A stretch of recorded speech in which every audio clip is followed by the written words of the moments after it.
Thanks for tuning in once again to more New England Patriots talk on Pat's Probe with Evan Lazar of Patriots Press Pass on YouTube and also CLNS Media, the CLNS Media Sports Network. How's everything going, Evan? It's going well, Greg. How are I'm you? doing good. So, if you can believe that, but life as a Jet fan. So, but this is a Patriots show, so there's a lot to be excited about after the biggest performance of the year for Mac Jones. Just to see everything working, especially after the last performance against a bad team like Houston.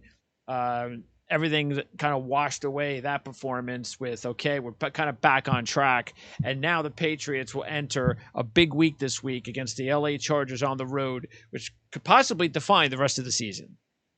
Yeah, I think the Patriots needed this one. They needed a game where they came out and were the far superior team against an inferior opponent. And I don't want to disrespect the Jets to your face too much there, Greg, but it's one of those games where you have a team that's clearly inferior to you, and there's an opportunity there to blow the doors off a team and build some positive momentum moving forward. And I think this Patriots team, looking at that Tampa Bay game and then at the Dallas game last week before the Jets, they were frustrated that they didn't finish those games out. And I think they got some of that frustration out on the Jets and used this game as a tool to try some new things out, to open up the offense a little bit more for Mac Jones, throwing the ball down the field a little bit more and just calling the game more aggressively than what they had done in the past, and seeing what that product and what the ceiling is for this offense. And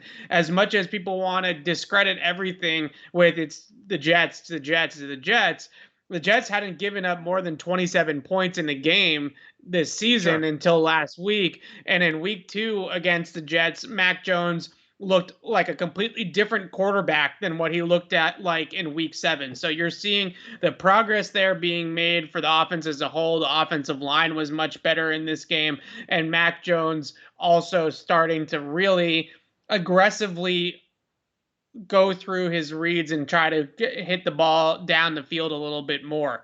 And that's something that I think a lot of Patriots fans were clamoring for earlier on in the season. Everything was so conservative, and he was in there trying not to lose games rather than going out there and winning a football game. And this week we got to see Mac go out there and actually win a game. Not single-handedly, obviously, but really go out there and put it up on an opponent. Yeah, because again, it wasn't like they won the game, 24-6 or anything like that. Right. And because you can say it's the Jets, but when you win the game that convincingly, uh, look, I'm sorry, but there's it's like when people. I remember coming into last week's pre-game shows about the Bengals in Baltimore, and I had the Bengals as my 5-star. And Ryan was like questioning that only because he hadn't seen the Bengals, and most people hadn't seen the Bengals beat anybody yet. So it's like, Right. who's on the schedule? I mean, well, it's not their fault. Right. I mean, you Right. can only do what you can do with who's on your schedule. It's about watching the team, and you got to see whether or not, okay, are they actually at least playing the way they should be playing, even against the bad teams? And that's exactly what the Patriots proved, is that even, yeah, the Jets are on their schedule. What do you want them to do? But they didn't just win. They won a game that, well, let's put it this way. I don't know if you watched the Charger Baltimore game last week, but that's a game where if this Patriot team played that Charger team, that Patriot team on Sunday is beating that Charger team. And I think Right. that's gonna, I think, give them some confidence heading into the game in LA. Yeah, it's one of those games where you hope that it's a jumping off point. When you look at the back half of this Patriots schedule, initially when the season started, teams like Cleveland, teams like Carolina, those teams looked like difficult opponents on the schedule, and maybe they're not quite as difficult as we thought. And Football Outsiders has the Patriots schedule at around 22 or 23 out of 32 teams in terms of future toughness of the schedule, right? How hard their back half of the schedule is. So they're down in the bottom half of the league in terms of opponent DVOA and win percentage and things like that.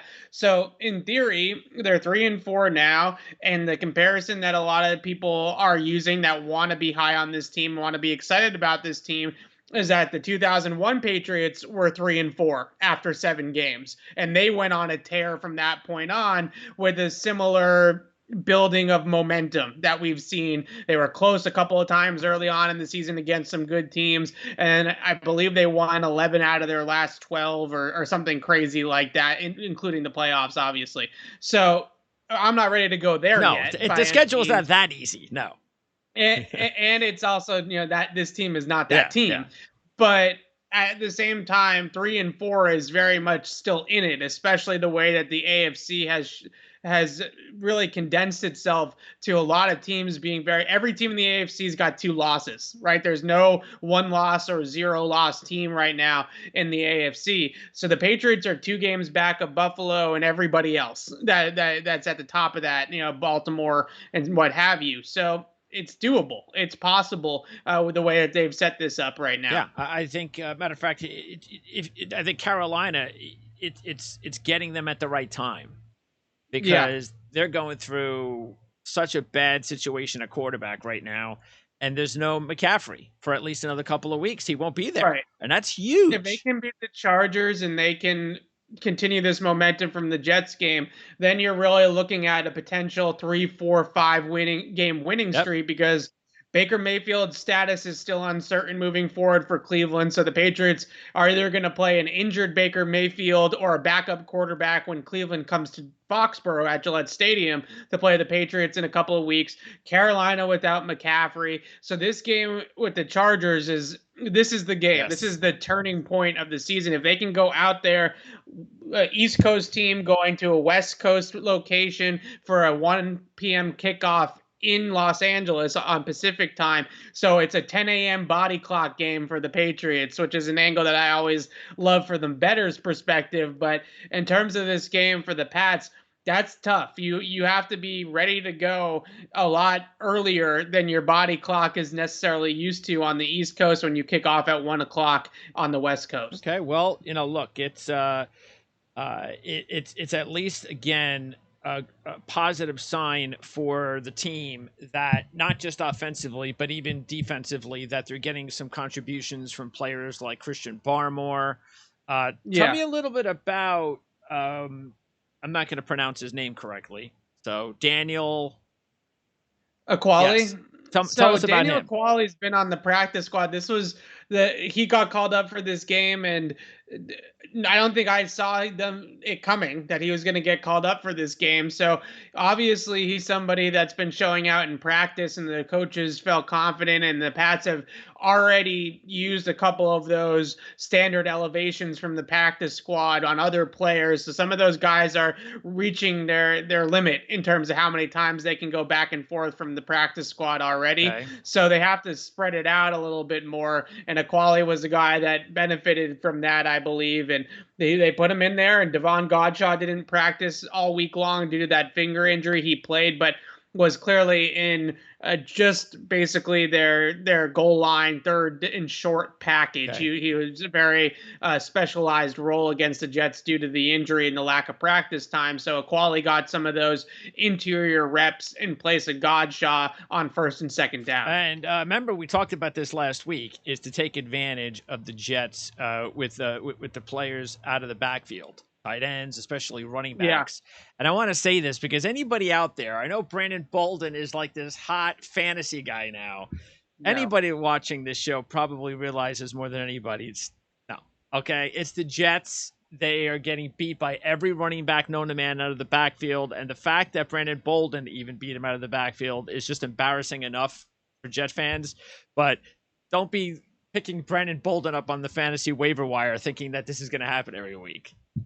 Yeah, so in my 10 things in my recap of the game, I didn't even put Brandon Bolden as one of the points that I was making and one of the 10 things I was making. And he led the team in receiving yards. And the reason being was because I know that that's not going to be replicable week in and week out. And the goal of the article was, it was the Jets. So let's preface this with saying, what can they do going forward with what the blueprint that they laid against the Jets? And let's not overreact to 80 receiving yards from Brandon Bolden or overreact to some of the other little things that they were able to do. Not to take away from their offensive line at all, but this was by far the best performance for the offensive line all year long. I do think, going back to the blueprint, they found a 5-man unit with Ted Karras in the lineup at left guard and Mike Onwenu at right tackle that is their best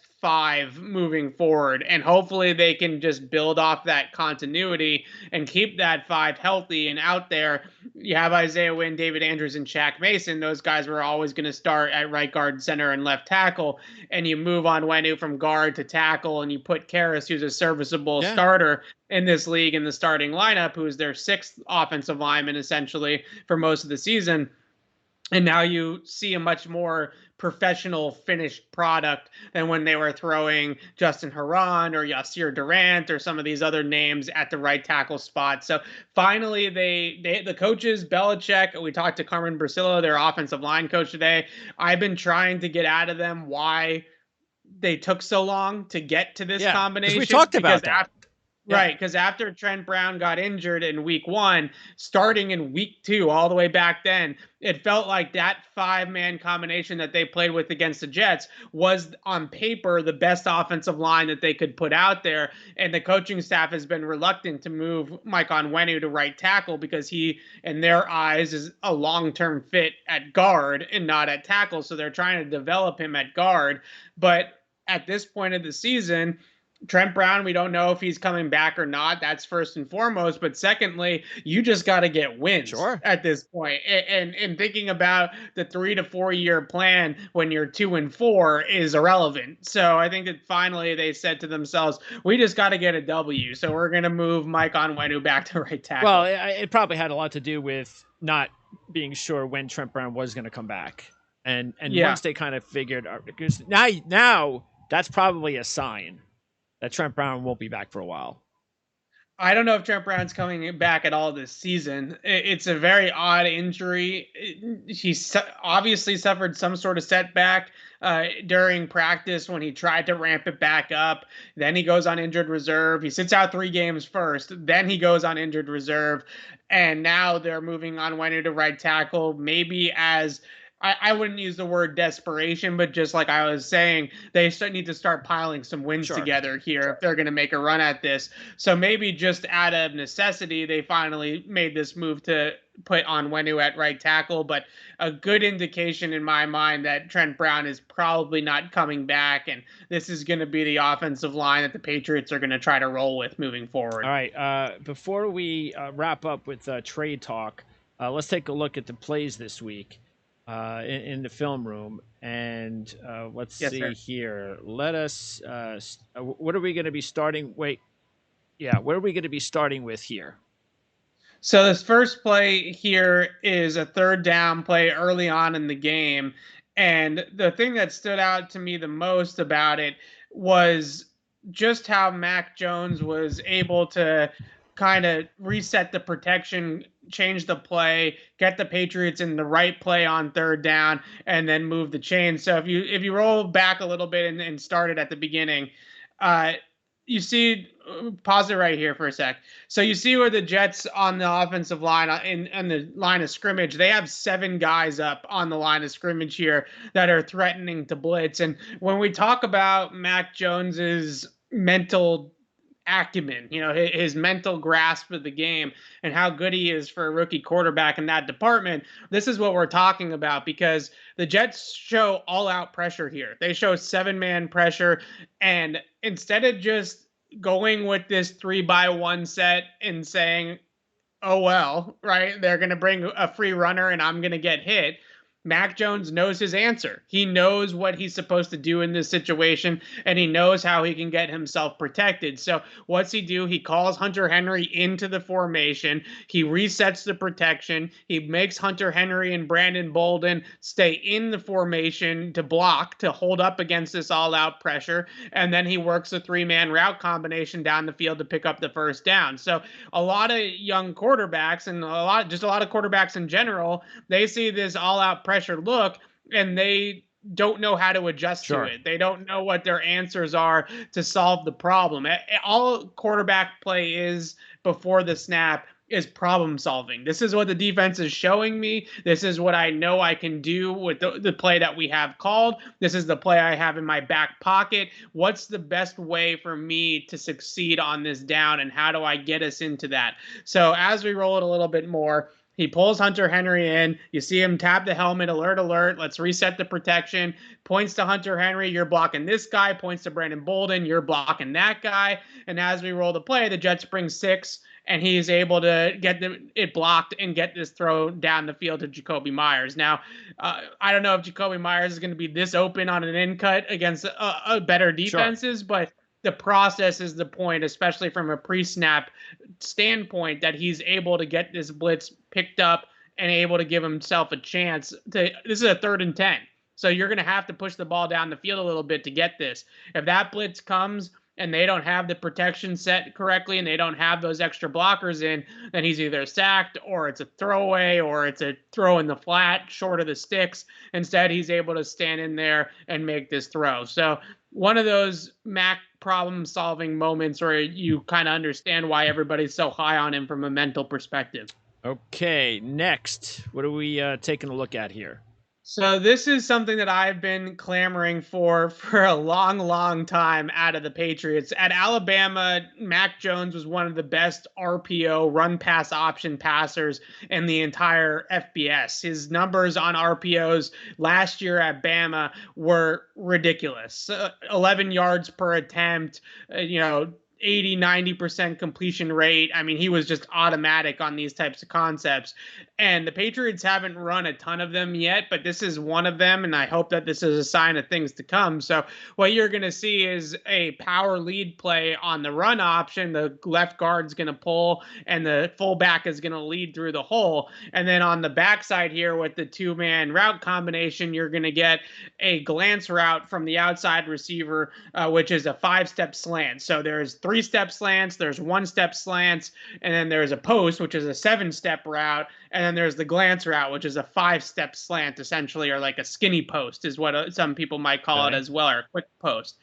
The inside receiver has the flat, and Mac is just going to read the backside of the defense. And when he reads the backside in the box, he's going to read that backside defensive end and the linebacker. They step up to play the run, and he's just got the wide open passing lane to Nelson Aguilar. So it's essentially glorified play action, right? It's not really that much more than a play action pass. But if those numbers start to go to the two-man route combination side of things, then Mac's going to have numbers in the box, and they can hand that off there and pick up yards on the ground as well with the back. Okay. So it's really a nice play design that Alabama probably ran 100 times last year when Mac Jones was there, and it's good to see that it's not all just Mac Jones having to cater his skill set to the Patriots offense, that the Patriots are starting to dial up some things that Mac Jones has done in his past and is comfortable with. When does Mac Jones when does he know? When does the offense know that it's going to be a pass? Post snap. So he's reading this over the left tackle. You have the backside DN, and you have the weak side linebacker off the line of scrimmage to the left of the guard there, right over the guard bubble. So those are the two guys that he's going to read, because if that linebacker or that DN falls into coverage, into the slant window here, then he's going to know that he has numbers in the box for the run, right? Because they're pulling a guy out of the box to play the pass. So that's how you win the numbers there. But because they stay on this just both guys in man coverage just stick on their guys and those linebackers stay inside to play the run, it's the numbers are to the pass side of things. So he's going to hold the ball at the mesh point for a second and sort of make that decision. But the Jets kind of make it easy for him here, quite frankly, because of their alignment pre-snap. This is pretty clearly going to be a pull and throw rep of RPO than not a run rep just based off of where the Jets are lined up. But you see the conflict that it presents in the defense, and they gain 26 yards out of it. And it's just a little bit more window dressing than a typical play action pass. And the Patriots, most teams, I would say, in the NFL, not so much in college, but most teams in the NFL can actually hand the ball off on RPOs more than they throw it, just based off of the numbers, because everybody's so worried about the pass. Okay, and then the last play, this is going to be the touchdown pass, right, to Kendrick Bourne? So, yeah, he was tackled at like the half-yard line, but yeah, it's the deep ball. So I think that on a lot of angles of this, people had concerns with Mac Jones's ability to create explosive plays in the passing game with deep shots down the field, right? Throws of over 20 yards. Last week against Dallas, he was 4 for 4 on passes of 20 plus yards, and he had the touchdown to Kendrick Bourne, the 75-yarder to Kendrick Bourne there in the fourth quarter. So these are the types of plays that Mac wasn't necessarily pulling the trigger on earlier on in the season, that I think it's a great indication of his growth that he's doing it now. So a lot of teams against the Patriots are essentially just not afraid of their outside receivers, right? Nelson Aguilar, Kendrick Bourne, Jacoby Myers. These guys are not exactly Randy Moss and some of these Hall of Fame outside receivers that you see across the league. It's not Julio, it's not Tyreek Hill. So these teams are not afraid of it. So they're playing a whole lot of this single high safety looks against the Patriots with putting that extra guy in the box to defend the middle of the field. Until the Patriots actually start to go down the field. Yeah. Putting this throw on tape and showing that Mac Jones pre-snap recognizes that he's got the one-on-one on the boundary and he's got the safety on the far hash, and he's not going to be a factor because that safety is on the right hash. There's no way he's going to get there over the top to help Kendrick Bourne. And just seeing Mac hit the top of his drop and let this thing go and hit it right on the money, you put this on tape week in and week out, and you keep on showing teams, hey, our receivers can beat you deep and Mac can throw it deep, then you're going to see a lot less of these single high looks, or they're going to keep doing it and Mac's going to keep on hitting 46-yard throws. So, that's the chess match that every defensive coordinator has every single week with the opponent, right? Do I play single high to stop the run and to stop the throws to the middle of the field with the tight ends or the slot receivers? Or do I play two high shells and keep everything in front of me, but give up some of those numbers in between the hashes? So this is a sort of predicament for everybody every single week, but the Patriots have this running game that's improving. They have the two tight end sets, and a lot of teams are matching them with single high right now. And if Mac can continue to win one-on-one on the outside like that, then they're either going to have to adjust or the Patriots are going to score a lot of points. And this is another reason why it was important to win a game like this. Who cares about who you're playing? To make plays like this, because this is what, like you just said, now the opposition sees these plays on film and they have to account for them. Before that, all right, and look, until, like we just said, though, you still have to make the play if you're Mac Jones and the Patriots, but it's not about disguising things. It's about the more you can prove to the opposition that you can make plays like this, deep plays, short plays, whatever that you can use as much of your playbook as possible, the more difficult it is to stop you. Right. And I think that was what this game was all about from the Patriots, because a lot of people here locally have brought up the point of, why did they empty the bag against the Jets? Right. They didn't need to. And one of the things that I wanted to bring up to you is I saw Morgan Moses, the Jets tackle, bring up that the team was a little bit angry at the Patriots for running up the score there in the fourth quarter. And Bill Belichick obviously has a dicey history at best with the Jets organization. And it did feel a little bit like the Patriots wanted to stick it to the Jets a little bit in this game, especially in the fourth Sure. quarter. That throw was early fourth quarter that Mac Jones is throwing 46-yard bombs to Kendrick Bourne. Then Brian Hoyer comes in the game and they're letting him throw. And you know, there's some angle of it to that. But I actually look at it and I say, okay, you know, the Patriots are running some different formations here this week. They're getting Jonnu Smith involved. They're putting RPOs on tape. They're putting deep shots on tape. And you start to think about it, now the Chargers are going to watch this tape and the Panthers are going to watch this tape. And there's more to prepare for. There's more to think about. There's more to worry about if you're a defensive coordinator. So this game, in my mind, from Josh McDaniels was, this is what we can do, right? This is what we can do when we open up our playbook and we show all of our tricks and all of our tools and all the different things that we've been working on behind the scenes, all of our wrinkles that we haven't necessarily brought out yet. And we're getting into the second half of the season. We're getting closer to Thanksgiving. Our rookie quarterback's getting more comfortable in the offense and in the system. And this is what we're going to be like, hopefully, as a Patriots fan. You hope you're not going to score 54 points every week, but you hope that they call the game this way and aggressively call the game this way every single week. And if that's going to be the case, then the Patriots are going to be a force in the second half of the season if they can execute it even 75% as well as they get it against the Jets. Yeah, Morgan Moses hasn't been around long enough to understand what he's dealing with, because as a Jet fan, see, you know you're never going to get the performance that New England showed against Houston. You're never going to get that. Don't think of, well, Davis Mills threw 3 touchdowns with no picks and had a great game. How come Zach Wilson can't? Because Bill Belichick concerns himself more for whatever his reasons, the egotistical reasons are, with the New York Jets. It's almost like a playoff game every time he coaches against the Jets. He despises the Jets. And I remember when I think he got win 300 against the Jets, his career win 300. And Robert Kraft, after the game, gave a speech, gave the game ball to Belichick for winning his 300th game. And at the end of the speech, he goes, and it's even better because it was against the Jets. I'm like, why do they hate the Jets so much? Here's an organization that wanted him to coach the team. You know, I don't get it either. Something must have happened behind the scenes somewhere that we just don't know about.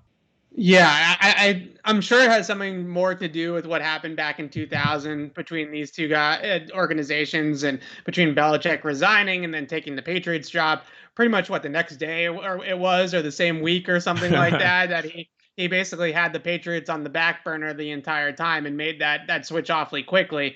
So I'm sure it really relates back to that. But I also can imagine that the 2010 playoff game against the Patriots and Rex Ryan's Jets, and the Pats that year were a wagon, and they had real Super Bowl aspirations. And looking back on it, that was probably one of the worst losses of the Belichick era, given just the stakes of the game. They were fully healthy. That was Rob Gronkowski's rookie season. They really looked like a team that was going to make a run at the Super Bowl, and they get upset by the Jets in the divisional round at home in a really ugly performance against Mark Sanchez.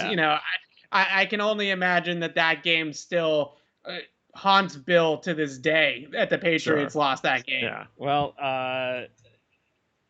and it just shows you the ego of some people, how many championships they can have and how many successes they can have, especially against certain opponents. Okay, let's talk about the trade deadline, which is going to be next Tuesday when we air our show. And what is the deadline at 4:00? It's 4:00 Eastern. Okay. Yeah. So, and we usually record our shows like a couple hours before that, so hopefully we'll have some news by then. But first of all, can you see, because we've already seen it, can you see a Jet Patriot trade? It's possible. I mean, the Patriots, look, Everybody wants this Patriots team to make a trade for a cornerback. I would say it'd be the starting point, just based off Yes. of the injuries to the secondary, the way the secondary has looked since they've traded Stephon Gilmore, ironically, has not been very good against Houston, against Dallas. They were better this week, but it was the Jets and it was Mike White for most of this game. So who actually knows what that means, if it means anything at all. So on the surface, the Patriots could use a veteran corner to come in here and just be serviceable along with JC and Jalen Mills and hopefully Jonathan Jones. Jonathan Jones out for the year. So hopefully, they have Miles Bryant potentially step up. He played last week in the slot, but feels like they're a DB away from being a good team, a really good team and a real playoff contender. Would that have to be? Well, let me just throw it out there. Would the Patriots even consider a Marcus May trade? So I think they would maybe consider it. They have some good depth at safety. I've always thought Marcus May would be a player that they'd be interested in just because he can wear multiple hats on the back end and do some different things. He'd be much more useful with Bill Belichick than he is with the Jets for the next couple of years. We'll see what Devin McCourty's injury ends up being. I've been told that it's not serious or long term, but he is week to week and looking like the Chargers game might be in doubt for him this week. So if you look at Devin McCourty's injury and he ends up missing some time here, then maybe a guy like Marcus May could be a nice replacement there. But between McCourty and Duggar and Adrian Phillips, they have three safeties that they really like and are really high on those two guys. Sure. Phillips and Duggar, even without McCourty, and Duggar certainly is one of the better younger players on the team for the Patriots that they're really optimistic about. So safety seems okay. Corner is really the spot because J.C. Jackson's a low-end number one corner. He's a high-end number two corner, but he's a low-end number one. Jalen Mills is a low-end number two corner who really should be a high-end number three that's being asked to be a number two. So everybody's up a peg in the pecking order right now of where they really should be slotted. And Gilmore was supposed to be the guy that was going to come in and make everything fit correctly. Now they don't have Gilmore's not walking through the door. No. He's not coming back. So who's out there? I mean, is it Kyle Fuller? A guy like Kyle Fuller is probably not going to save the day. He's not a Stephon Gilmore. And unfortunately, the Patriots don't have a ton of cap space right now. They will have some more space to work with in the offseason because some of those veteran contracts are coming off the books. Devin McCourty is a free agent. Dante Hightower is a free agent. So we're not going to see that an impact corner or an impact player at all at this point. Not right now. If the Patriots were 6-2 and they were looking like a team, or 6-1 and they were looking like a team that was a Super Bowl contender already with Mac Jones this year in year one, then maybe the one trade to put you over the top would be in play. But they're going to have to move some money around to get a guy with some term and with some value on his contract under the cap. And you don't make a cap maneuver to fit a guy in the cap when you're 3-4, right? It just really doesn't feel like that time right now. But in the offseason, I wouldn't rule it out, a trade for a true number one corner, or maybe draft a true number one corner in the first round. But ultimately, this team feels like they'll probably ride or die with the guys that they have right now and try to develop players for the long term, looking at the long-term rebuild sort of thing. How about Bill Belichick's buddy Morgan Moses? Because I actually think that the Jets should offer Moses somewhere because Becton's coming back. Fant's playing exceptional. He should not go back to the bench, which means why don't you just trade Moses and get a middle round draft pick? Teams would love to get an offensive tackle. This way the Patriots can bump Onwenu back inside. It's not a bad idea. It's not a bad idea. Obviously, the line last week looked really good with Onwenu at tackle, but Moses is a serviceable right tackle in the NFL and has been for a really long time.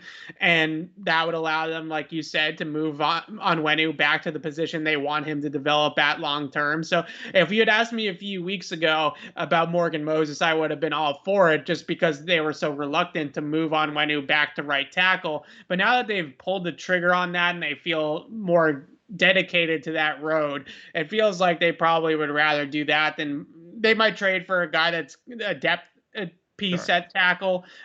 Somebody that maybe not as much value on their contract as someone like Morgan Moses. Because again, you go back to that cap space, and I know everybody thinks cap space in the NFL is fake, right? And you can just manipulate it whatever way you want, which is true, but you have to transfer some money here or transfer some money there, or Sure. maybe you add some dummy years to somebody's contract, or you sign somebody to an extension to lower their cap number now. So there's just a lot of ways that you can go about restructuring deals, converting salary to signing bonus for guys that have more years on their contract to extend those cap hits. There's a million different ways you can do it, but when you're the 3-4 Patriots with a rookie quarterback that's maybe a wild card team this year at best, are you really going to go out of your way to make all of these moves to try to get a serviceable player that's not a game changer in your building? And it's got to more than likely be someone that will be here in 2022 as well. Can't Yeah. just be a quick fix kind of deal, unless it's a very inexpensive quick fix. Right. So the trade that I look back on and think about in terms of what the Patriots might want to do in a blueprint, if they were really going to make a big move. In 2012, I believe it might have been 13, they traded for Aqib Talib at the deadline. Yeah, I remember And that, sure. that he came in and the whole secondary fit perfectly once he got here. And from that point on, the Patriots have gone from Talib to Revis to Gilmore, and they've invested heavy money in that top cornerback because Bill remembers what it was like when he didn't have one of those stud number one guys, and he said, I'm not doing it again, right? So they signed Talib for a couple of years with that trade. Then they signed Revis for the 1 year in 2014. Then they signed Gilmore right after Revis leaves, and they make sure that they have that number one corner spot on lock. So maybe if a team is willing to move a guy, Talib was expensive but not overly pricey at the time, and the Patriots were able to make it work financially, and he was also under contract for the next year as well, so he ended up being on the Pats until 2014. So he was there for basically 1.5 seasons, and that was worth it for sure. I mean, everybody would do that trade again. So that would be the one move that, if you want a blueprint, if you want something that maybe they've done in the past, I would look at that Talib trade as something that they could pull off. And a minor trade could still be for someone like a Rex Burkhead? Yeah, if they want to go that way at running back, it does still feel like they are one player short in the backfield. They've had 3 running backs active the last couple of weeks. This week, it was J.J. Taylor's turn to be active, and Ramondre Stevenson was down. And against Dallas, Stevenson was up, and Taylor was down. So Bolden, Harris, and one of those 2 young guys, Taylor or Stevenson, are the game day actives for the Patriots. And a big reason why they feel comfortable with that is because Jonnu Smith can play out of the backfield. So if they do need an emergency running back on game day, and they have, let's say Harris goes out with an injury and Bolden goes out with an injury, and it's just a catastrophic day at running back and everybody gets hurt, then they can put Jonnu Smith at tailback and have him be the running back for a quarter of a game and get away with it. So they feel like they have the versatility there with Jonnu to only have 3 game day actives at running back, but they don't feel 100% sold on Ramondre Stevenson or J.J. Taylor playing a huge role, because one week it's one guy who's active, the next week the other guy's active. So they seem to be dancing around that third running back spot a little bit. So if it's Burkhead, if it's Marlon Mack, just somebody that's a veteran that can come in here and just hold down that pass catching role and not have it. Brandon Bolden's not going to do what he did against the Jets, against any other defense, and they still don't feel confident enough in the young guys. So maybe another back, that they just could use another back in general, because eventually Damian Harris is going to. That's a lot of tread on the tires for a guy like Damian Harris to keep on giving him the ball 20 times a game. And how is the status, by the way, of Jonnu Smith? Yeah, he went out of the game. Of course, he has his best game as a Patriot to date in the first half against the Jets, and then he goes out with a shoulder injury and doesn't come back. Yeah. Now, it felt like as soon as they got to halftime, it's 31-7 already by halftime. And as soon as they got to halftime, they ruled Jonnu Smith and Devin McCourty out immediately, and they just said they're they're not coming back. So the positive spin is that potentially maybe they just were nicked up and there was no reason to push it in a blowout and put those guys back on the field. But it stinks for Jonnu because they finally figured out ways to use him. They finally had him rolling, and then he gets hurt. Well, but no word yet. We have no idea what his status is. No word yet. No idea what his status is, which is usually, I would say, a good thing by Tuesday afternoon. If we haven't heard that he's going on IR or he's out for a couple of weeks or something major, it's usually a nick or a bump or a bruise, and that's something that they're going to manage during the week at practice and see where things lie on Sunday. All right, so what are you working on for Patriots Press Pass? A lot of it going to be gearing up for this Charger game.